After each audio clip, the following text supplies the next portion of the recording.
હું કે દાયરો મોજમાં સ્વાગત છે આપણું નવા બ્લોગમાં। આજે આપણે અત્યારમાં આવ્યા હતા વાડીએ, કાંધાની ભારી લેવાની હતી। હવે એક જ ભારી છે, એ ભરી લીધી અને થોડોક વાડીમાં ઘૂમરો મારવા। ઓલી કહેવત છે ને, કંઈ કરો ના કરો, સવારમાં ઉઠીને વાડીએ ઘૂમરો મારી લ્યો ને તોય ઘણું છે, એટલે એના જેવું કામમાં તો અત્યારે કંઈ છે નહીં એટલું કંઈ। જીરું પાઈ દીધું છે, બીજું પાણી કાઢી દીધું છે। હવે કાલ ઓફિસે રજા હશે તો એમાંથી ડેડવાન વીણવાના છે, એટલે એ કાલની વાત કાલ। અત્યારે તો બધું થઈ ગયું છે, એ નજારો જોઈ લ્યો તમે। આ છે આપણી ગુંદરી, વચમાં જીરું છે, પછી ઉનીકોર આપણી મકાઈ વાવેલ છે। આ છે ડૂચાનો ઢીગલો ને માંડવીનો ઢીગલો ને એવું બધું। ભારી આપણી ભરાઈ ગઈ છે, ભારી બાંધી થઈ ગઈ ઘર ભેગા, નાહી ધોઈ અને ભાગી ઓફિસ બાજુ। અને હા, એક સૂચના આપવાની હતી કે જે કોઈ પણનું 18 વર્ષ પૂરા થઈ ગયા હોય ને એને નવું ચૂંટણી કાર્ડ એને કઢાવવું હોય તો આવતી 17 તારીખ એટલે કે 17/11/2024 નવેમ્બર મહિનામાં જે તમે મત દેવા જતા હો ને, તમે અથવા તમારા કુટુંબના ત્યાં BLO બેસવાના છે। કાર્યક્રમ અત્યારે સતત સુધારણા કાર્યક્રમ ચૂંટણી કાર્ડનો ચાલુ છે, એ 17 તારીખથી ચાલુ થવાનો છે। 17 તારીખ રવિવાર આવે છે, તો તમે ત્યાં જઈ તમારા 18 વર્ષ પૂરા થયા હોય તો ત્યાં તમે આ ડોક્યુમેન્ટ લઈ અને એ કરાવી શકો છો। ત્યાં તમે નામ સુધારી શકો, કોઈ પણ સુધારો કરી શકો। તમારે આગળ ચૂંટણી કાર્ડ હોય તો એમાં કોઈ સુધારો કરી શકો, નામ કમી કરાવવું હોય તો એ કરી શકો, અથવા તો તમારે નવું ચૂંટણી કાર્ડ કઢાવવું હોય તો એના માટેના ફોર્મ ત્યાં BLO ભરશે, બૂથ લેવલ ઓફિસર। જ્યાં તમે મત દેવા જતા હો, તમારા વિસ્તારનો જ્યાં મતદાન મથક હોય ત્યાં તમે જાશો એટલે 17 તારીખે અને આઈ થિંક 24-25 અથવા 23-24 ત્યાં સુધી એ કાર્યક્રમ ચાલુ છે, એટલે તમે ત્યાં જઈ અને કરી શકશો। એટલે હું તમારે ક્યાંય જે તમારી વડી કચેરી હોય અથવા જે મામલતદાર કચેરી, સેવા સદન કે હોય ત્યાં તમારે ધક્કો ના ખાવો, તમારે ગામમાં થઈ જાય। અને બીજું એ કે રેશન કાર્ડને અને આધાર કાર્ડને લિંક કરવાની કામગીરી અત્યારે ચાલુ છે, તો એના માટે તમારે એક ખાસ કરવાની છે, આ નવેમ્બરના એન્ડ સુધીમાં એ પૂરી કરવાની છે। એટલે જો તમે તમારી રીતના આપણે રેશન કાર્ડ કરી અથવા એક એવી એપ છે પ્લે સ્ટોરમાં, અને બહુ ખ્યાલ નથી પણ હું છતાં એનો લોગો આપી દઈશ, એ એપથી તમે ડાઉનલોડ કરીને તમે તમારા ઘરે પણ કરી શકો, અથવા તમારા ગામનો વીસી હોય, જે ગ્રામ પંચાયતનો વીસી હોય એની આગળ કરાવી શકો, અથવા તમે મામલતદાર કચેરીએ જઈ અને તમે KYC કરાવી શકો। એ કરાવવું ફરજિયાત છે, એટલે કરાવી લેજો। હું ગવર્મેન્ટ જોબમાં થોડી નાની પોસ્ટ ઉપર નોકરી કરું છું, એટલે મને આ ખ્યાલ છે, એટલે હું તમારા સુધી આ માહિતી પહોંચાડું છું કે ભાઈ તમે બાકી ના રહેતા, કેમ કે નકર પછી માલ બંધ થઈ જાય, પછી આપણે ધક્કા ખાવા એને કરતાં અત્યારે થતું હોય તો એ કરાવી લેવું સારું।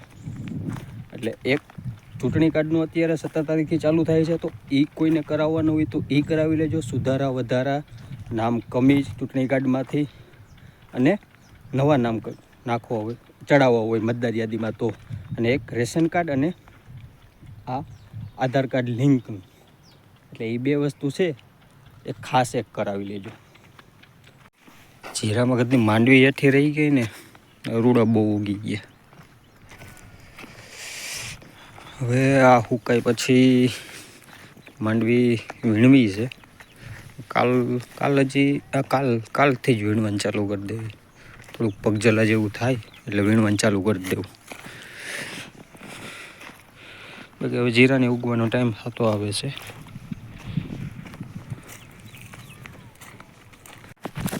બાકી હવે કપાસ થોડોક ફળ ફૂલવા માંડ્યો છે, એટલે પાકવા માંડ્યો છે, અને થોડોક બગાડે હવે આવવા માંડ્યો છે, કેમ કે ઠંડી ઋતુ રહી અને ટાઈઢું ને પડે ને કપાસને થોડોક લાલ આવી જાય, આવી રીતના છે કંઈક આપણો કપાસ।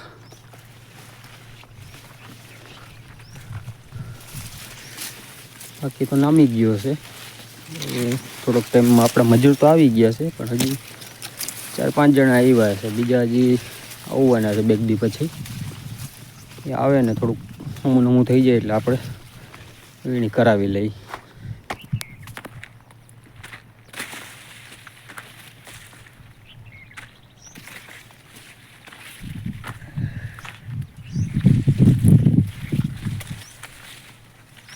આવી રીતના કદનું થોડોક લાલ થઈ જાય છે. આની કોર જ છે જ્યાં ધાર પડવું છે એટલે કે પાણાવાળું ને કાકરિયાને પડવું હોય ને ત્યાં આવી રીતના થઈ જાય. બાકી આગળ વાંધો નથી. કેવો છે કપા જરા કોમેન્ટ કરજો.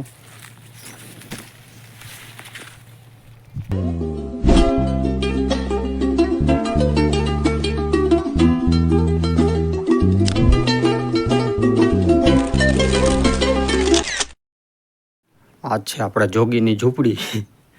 એટલે ખાલી હું આમ મોબાઈલ રાખી દઉં એક ફેર. એટલે હું આમ ખાલી આવીને ત્યારે એક તો અત્યારે શિયાળો રહ્યો આવી એટલે ટાઢને પડતી હોય. બીજે ક્યાંક રહેવું એને કરતાં નાની મોટી બધા કંઈક વસ્તુ માલ સામાન પડ્યો રહીએ એટલા માટે.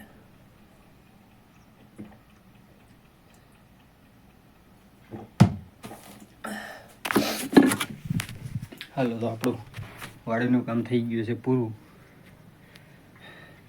કાંદાની ભારી ભરાઈ ગઈ છે.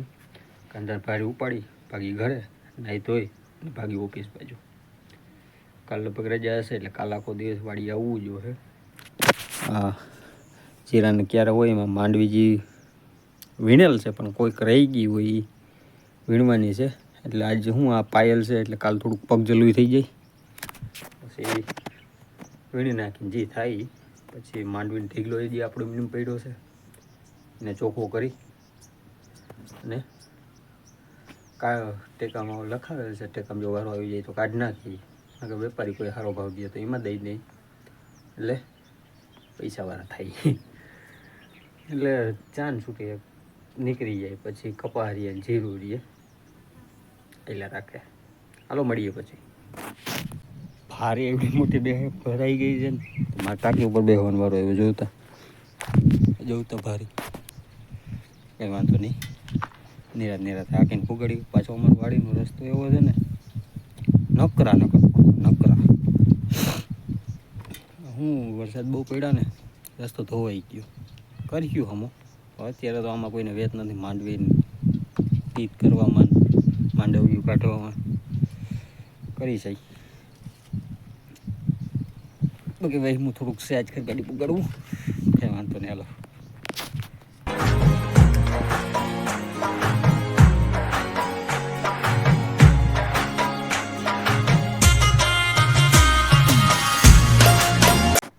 હાલો તો આપણે નાહી ધોઈને થઈ ગયા છીએ કમ્પ્લીટ અને નીકળી ગયા છે ઓફિસના રસ્તે. અને ગાડીમાં થોડીક હવા ઓછી હતી તો હવા પુરાવી ઘરનું સમજાતું નથી.